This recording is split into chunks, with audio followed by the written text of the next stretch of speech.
Compound wall నిర్మాణం రాతితోనే చేయాలా?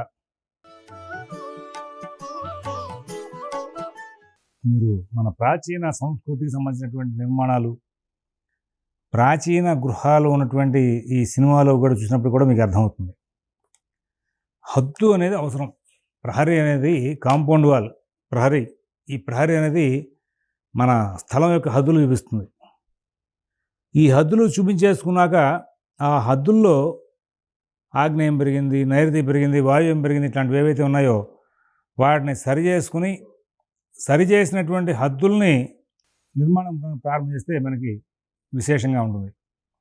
అలాగే ఈ కాంపౌండ్ వాల్ మనకి సరిగా కనుక ఏర్పాటు చేసుకుంటే మన కాంపౌండ్ వ్యవహారం అంతా కూడా బాగుంది అంటే కనుక, మన హద్దులు కరెక్ట్గా ఉన్నాయంటే మన స్థలంలో పెరిగినటువంటి స్థలాల యొక్క దోషాలు పోతాయి. మన ప్రహరీ మనం నిర్మాణం చేసుకుంటే పక్కింటి వాడి యొక్క ప్రహరీ దోషాలు మనకి తగలకుండా ఉంటాయి, పక్కింటి వాడి యొక్క నిర్మాణ దోషాలు మన మీద పడకుండా ఉంటాయి అని ప్రహరీ నిర్మాణం చేస్తాం.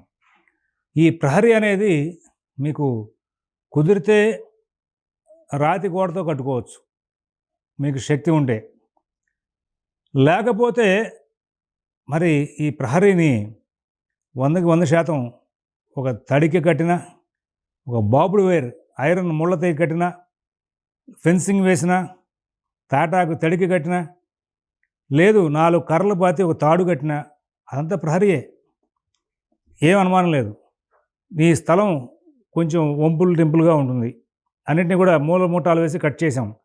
కట్ చేశాక తయారైనటువంటి స్థలాన్ని జాగ్రత్తగా మొత్తం అంతా కూడా సరిచేసి అప్పుడు ఈ క్రాసుల పోను ఎంతైతే మిగిలిందో అందులో నిర్మాణం చేసావు. కానీ ఈ ప్రహరీ కనుక కట్టకపోతే ఇంకా పెరిగిన స్థలం యొక్క దోషాలు పడుతూ ఉంటాయి. డాక్యుమెంట్కి మన స్థలంలో పెంపులకి సంబంధం లేదు. మన సంబంధం వల్ల మనం హద్దు చూపించినటువంటి స్థలానికే మనం ఏదైతే కట్టుకోబోతున్నామో ఆ స్థలానికి హద్దు చూపించి, ఇదిగో అయ్యా ఇక్కడి నుంచి ఇక్కడ దాకా నా కాంపౌండ్, ఈ స్థలం నేను కట్టుకోబోయే స్థలం ఇది 400 గజాల్లో 120 గజాలు వంకరలు ఉన్నాయి, క్రాసులు ఉన్నాయి, తీసేసాను. ఈ 280 గజాలు మిగిలింది. ఈ 280 గజాలకే నువ్వు చక్కగా ఫెన్సింగ్లు వేసేసి ఆ ఫెన్సింగ్లతో మొత్తం అంతా కూడా ఏర్పాట్లు చేసుకుని రావాలి. దీని మీద మరి ఏర్పాటు చూసేటప్పుడు ఒక సందర్భాన్ని పురస్కరించుకుంటే కనుక వంకర్లు టింకర్లు అన్నీ కూడా మన కింద ఉన్నాయి కదా స్థలంలో, అంటే అవన్నీ ప్రహరీ చూపించాక వాటి ప్రభావం మనది పడదు. అందువలన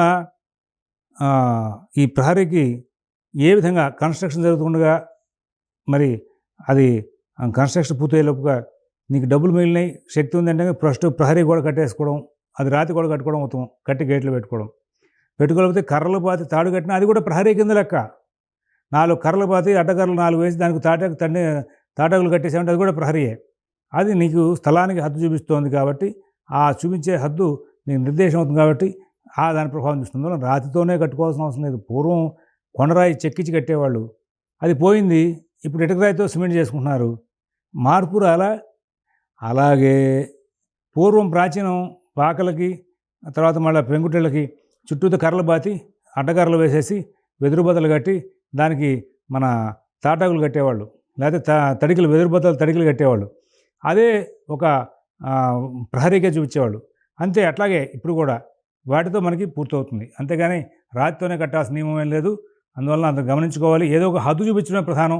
అది బాబుడు వేరు అవ్వచ్చు, ముళ్ళతే కావచ్చు, తడిక అవ్వచ్చు, వెదురుబద్దలు అవ్వచ్చు, రాతి కూడా అవ్వచ్చు, ఏదైనా సరే హద్దు చూపించుకోవడం చాలా అవసరం. స్వస్తి.